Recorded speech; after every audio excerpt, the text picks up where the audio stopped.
Hey everybody, welcome back. I realize I'm a bit late to the what's the expression? Late to the boat, late to the party, that's it. Anyway, I realize I'm a bit late to the party on this, but it's been a few days and it's not too irrelevant at this point, so I figured I'd give my thoughts on some recent Sonic the Hedgehog movie news. Now, I already gave my thoughts on the trailer for Sonic the Hedgehog 2, the movie Sonic the Hedgehog 2, not the video game. And not a lot of people were very interested in it, but I'm making another Sonic the Hedgehog video, gosh darn it, because I feel like talking about this.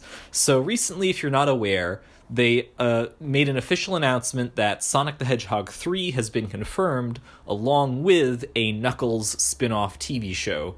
And I have some thoughts on this, and I don't know if I'm going to cover everything in this video. What I find interesting is not so much that Knuckles has gotten his own TV show, because it makes sense. You got Idris Elba to voice Knuckles, you're gonna want to use him a bit more, you know what I mean? It's like, if you got Idris Elba, you're like, okay, we can give this guy a TV show, and it does make sense out of all the characters to sort of spin off. If you're going to do a spin-off and you're going to expand the cinematic Sonic the Hedgehog universe, then it makes sense to go with Knuckles as a choice. He's not really tied to Sonic, so you don't really need to have him go through adventures, unlike a character like Tails, which is always going to be at Sonic's side, basically. And I think, in terms of, like, the video games, there is a bit of precedent to do a Knuckles spin-off as well, because they had Knuckles Chaotix, which I think was maybe the first Sonic spin-off. There are like very few Sonic the Hedgehog games which aren't Sonic focused specifically in terms of him being like the title character. I think there's like Tails Sky Patrol or something. There were like two Tails spin-off games for like handheld. There was Knuckles Chaotix, and then there was of course Shadow the Hedgehog. So who knows, one day we might get a Shadow the Hedgehog movie, but I hope it's not as edgy as the video game if that's the case. But anyway, at the matter at hand, all I'm saying is I'm not too surprised that... Well, I am surprised. I didn't want to act like this is an inevitability. I think for a lot of people, they probably weren't expecting to get a big expansion of this world. But, I mean, clearly Paramount has a lot of faith in the financial viability of the brand to continue on like this, which makes sense because, Sonic the Hedgehog has been, even if it's not always of the highest quality, it's always been very successful as a multimedia franchise. So, what are my thoughts? Well, I think right now there's a lot of discussion about who's gonna be sort of what they're going to introduce in Sonic the Hedgehog 3, and for me, I really don't think that's a discussion I'm interested in having until we have seen Sonic the Hedgehog 2, because as much as I want to speculate, they might introduce Metal Sonic as an antagonist in Sonic the Hedgehog 3, I think at the same time, if they introduce Metal Sonic in Sonic the Hedgehog 2, or have some sort of surprise character, then, like, all those predictions are going to kind of seem moot in a way, you know what I mean? I feel like it's a bit easier to speculate on what they might do in Knuckles TV show as opposed to speculating on what they might do in Sonic the Hedgehog 3. So that's what I'm going to be focusing on here. Now, what I find interesting about this is sort of the, I don't want to say ramifications of what might happen, but I'm sort of struggling to find what words other than ramifications to use. And I don't mean ramifications in a negative sense, I just mean ramifications in sort of a, basically, what happens when you think about it as a natural outcome, is what I'm trying to say. I don't know if there's another word. Anyway, basically, hear me out here. So, we have a franchise. We have the Sonic the Hedgehog franchise. And right now, we have two movies. Well, we have one movie, another movie on the way, and well, technically two more movies on the way. So let's assume right now we have a trilogy of films. They're probably going to do more, but that's dependent on how many Jim Carrey wants to do, honestly. So for the time being, we'll say we have a trilogy. Now, each of these movies is going to be an hour and a half to 2 hours, most likely. So if we combine that together, at most, that is, let me think. Let's assume at maximum we have a sort of 6-hour runtime for these films back to back to back, where, you know, I think the first one was only an hour and a half, but we'll be generous. We'll say, you know, we'll just round each at approximately 2 hours. To be generous, again, to work in a favor of an argument against what I'm about to propose here. So let's say we got the trilogy, each one is 2 hours, which means a total runtime of 6 hours. Now, compare this to a TV show, which is in format basically a lot longer. This is the main difference, and I know this sounds super obvious, but I'm going somewhere with this. So we got our Knuckles TV show, and I think if they handle it in the same way that a lot of other TV shows are handled, then this could lead to the audience getting much more invested in Knuckles' character as opposed to the main storyline, which is supposed to be Sonic. Hear me out. Now, this is supposed to be a live-action TV show, which makes me wonder if there's going to be some caveats as to how they can do things. But, assuming they go with sort of the standard modern-day format, which is around 10 episodes, maybe less, each one, 45 minutes-ish, can vary, because if it's on streaming, they have more freedom. But let's assume that, this could be 8 to 10 hours of content, and that's just factoring in season 1. We don't know if they're going to do multiple seasons after this, depending on how successful it is. So we're comparing these 6-hour runtime of a movie trilogy to the 8 to 10 hour runtime of a TV show. And obviously, I think this goes without saying, but with that TV show, the writers are going to have a lot more time to develop the characters and to explore sort of their development in a way that the writers of the movies simply do not have time to do. And this isn't to knock the talent of anyone working on the movies, but I think if that's the way things are going to go, if both writers for the films and the TV show are sort of on par with each other in terms of skill, then the audiences watching these will naturally grow a lot more connected to Knuckles as a character from watching the TV show, as opposed to being connected to Sonic as a character from watching the films. Now, this isn't to say it's some competition where, the audience won't like Sonic just because Knuckles becomes more popular, but I think it's not out of the realm of possibility right now for this development to occur, where Knuckles, in theory, in this cinematic world, if he does get this TV show and they do have the room to explore his character, and the audience will have sat there with him for more time than they have with Sonic, then he could become more liked amongst these movie fans than the main protagonist of the series. And I think that's interesting, especially for just something like this series, which is Sonic the Hedgehog. It would be like if Wario suddenly superseded Mario in terms of popularity and character development. You know what I mean? That's sort of what it feels like and I think as a possibility. Again, as a possibility. It's also possible that this is going to be... Here's the thing, though. I'll get into the sort of alternative here, which is also highly possible.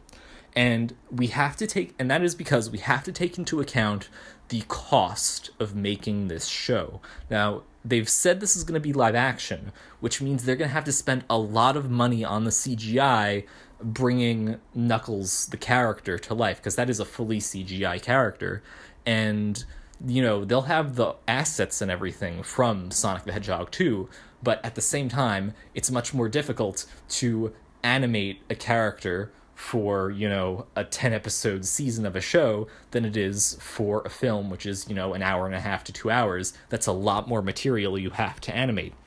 And so, what I'm thinking is, most likely, there are some ways they could go about doing this, which will not result in as much of a dramatic sort of disparity between the runtime of how much we as an audience spend with these characters. And I think a large part of that is going to be budget. Now, if you were to ask me, are we going to get a 10-episode season of Knuckles, with each episode being around 45 minutes, which is, again, that's sort of typical nowadays. Maybe they have a few less these days because of COVID and whatnot, but around the 10-episode range, I'd say, is typical for a modern big-budget mainstream show. If you were to ask me if I think that's likely what they'll do, I do not think that's what they're going to do. Mainly because this is the only show I can really think of at the moment which would have a main character which is fully 100% CGI, basically. And that's going to cost a lot of money to keep that character on screen for a long amount of time. And, this is a business. They don't want to... They want to be making money back more than they're spending. So I'm thinking it's probably not going to be a super long season. You know what I mean? I think it'll probably be a relatively short season just so they can keep the costs down. I think it's possible the episodes could still be, 40 to 45 minutes in that range, but I'd be surprised if they had 10 episodes just because they're probably going to want to keep the look of the show at least comparable in some way to the films so that there'll be consistency there. So that's sort of the two alternatives I could see going. I think option one is that at the end of this direction we're going down, it's highly possible that Knuckles could be a much more popular character than he is now if the writers do a good job, and just because we could wind up liking him more than Sonic just because of how much time we've had with him. We don't get a lot of downtime in the Sonic the Hedgehog movies because there isn't a massive amount of time to sort of explore that stuff. But with a show, you have that room, and especially if it's focused on a character like Knuckles, then, we could grow attached to him more so than Sonic, which I've said 100 times. That's just in this particular continuity. I should clarify, I don't know if it's going to spread across all of Sonic media or anything like that, but it's an interesting idea nonetheless. Option 2 is that the season is remarkably shorter, and in that case, it probably wouldn't be as much of a dramatic difference of, sort of how attached we grow as an audience. But yeah, that was my thoughts on sort of the possible outcomes of what this show could be and how it would affect the fans. But in terms of premise, I think there are a few ways they could go with this. So I think, if I'm being honest, what's likely to happen is that the end of Sonic the Hedgehog 2 is going to lead into this show in some way. Now, we've already seen in the trailer that they have the Master Emerald and that Eggman and Knuckles are working together. So I think the most likely scenario that's going to happen is that there's going to be a fight at the end of the movie where the Master Emerald gets shattered, and Knuckles, much like he has to do in the Sonic Adventure games, is going to have to go around and collect the shards of the Master Emerald. And I think it's going to be they're basically going to scatter around Earth, and he's going to have to go around and collect the different pieces, basically. Sort of like, your good old-fashioned quest all around the world to collect all the shards of the Master Emerald. Sort of, reflecting what we see in the Sonic Adventure games. Because that's, I feel, is probably a very likely premise for a Knuckles TV show, and it allows you to sort of have a journey aspect where you get to explore, and it gets him, moving so he's not just hanging around Angel Island or hanging around where Sonic lives and all that. So it provides sort of an excuse to bring in different characters and sort of give the show its own identity separate from the films. I think it's not out of the realm of possible. Well, here's the thing. Though, because it is a TV show, which means they do have a limited budget. And so while I think it would make sense if we saw either Rouge or the Chaotix in this, at the same time, due to budget, I don't want to say it's a possibility. I mean, well, it's a possibility, but I don't want to say it's an inevitability. I think if you were to introduce these characters, this would probably be one of the best ways to do it. But I don't want to just assume they'll do it because, again, I think Rouge, she's a possibility because she's one character. You don't need to get too crazy with the. It's like, she's one character being added in. But with the Chaotix, that's like a whole team, like a trio of characters. You know what I mean? It makes things get more complicated. And the more of these characters you add in, the more artists you have to hire, the more time it takes to animate them, and the budget gets bigger and bigger and bigger with each one we add. So it's possible that they won't really bring in, those other characters, even though I think it would make a lot of sense to bring them in if you're doing a Knuckles TV show. But I'm not sure what sort of budget they're working it with and what is really feasible for them to do. And so that's why I have all these sort of been saying these caveats, which might complicate things. But yeah, that's my thoughts on the Knuckles TV show. I realize this is basically just my thoughts on the Knuckles TV show. I don't want to really speculate too much on Sonic the Hedgehog 3 until we've seen Sonic the Hedgehog 2. I mean, we can maybe make some guesses, like people are trying to figure out what the 3 could, like if the 3 is hinting at anything, because it's like red, and I don't really know if it's hinting at anything. It might, but that's a bit, we'll probably have a pretty good idea of what's going to happen, or something that's going to happen in it once we see the sort of end credits scene at Sonic the Hedgehog 2. But yeah, that's my thoughts on sort of, we didn't get much information, but that's my speculation, my thoughts. But yeah, I've said but yeah way too many times, so I'm going to end it here. Let me know what you think in the comments section down below, what you think might be plausible, what could happen. Do you think I'm right? What do you think? Just let me know down below. Feel free to like or dislike the video, and subscribe if you want more of my thoughts, my videos, etc., etc. I'd really appreciate it. With all that said, thank you for watching, and have a lovely day.